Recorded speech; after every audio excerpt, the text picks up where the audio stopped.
What's up, everybody? Matt Maran here, and this is the all-new 2019 Kia Forte in its sedan form, and it looks so good. Clearly, you can see some Stinger inspiration there in it, but it's really got a unique look of its own that really stands out from the rest of the other vehicles in this segment. I love those headlamps there with the little accent lighting around the headlight projector. Really just a very aggressive look, too, especially in red. It really pops. In the back there, you can see some taillights that do have some Audi inspiration, but still looks really nice there. It got a nice little deck lid, spoiler, and some nice little features there on the lower part of the bumper, which I'll show more of in a few seconds here. But it's just, I love this red color too. Really, it just looks great. Anyway, the interior here. Now, the whole Forte is 0.7 inches wider than the outgoing one, which isn't much, but does help to give a little bit of a more spacious interior. But really, the thing that impressed me most was the materials. Now, you know, the gauges are the same as what you see in an Optima or something like that, which are good gauges.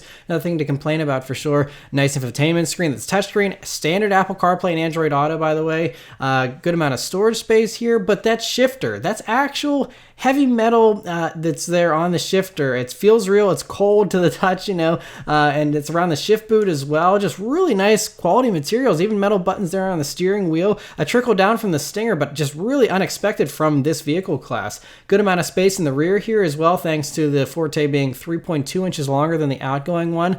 And so, yeah, it's really a nice improved vehicle over the outgoing one. One thing that isn't improved, unfortunately, is the horsepower ratings. I believe it's like 147 horsepower still and 132 pound-feet of torque, which is still fine. It's the 2-liter four-cylinder engine with the Atkinson cycle. But one big thing is it actually is going to get 3 mpg better for 35 mpg combined is the expected rating for this vehicle, thanks to Kia's new CVT transmission they developed, what they call the Intelligent Variable Transmission, which they say uses a chain pulley instead of a rubber one, so it doesn't have that rubber band feel, and there's actual shift points in it, even though it still is a variable transmission without specific gears. And they say that it's really helped to get rid of a lot of the negative things about CVTs that most people usually don't like. Unfortunately, there wasn't any mention of a manual in this whole release that they have here. Hopefully a manual will still be offered, but you know, I'm not sure. It's getting less and less popular these days, so it wouldn't surprise me if that unfortunately has died off.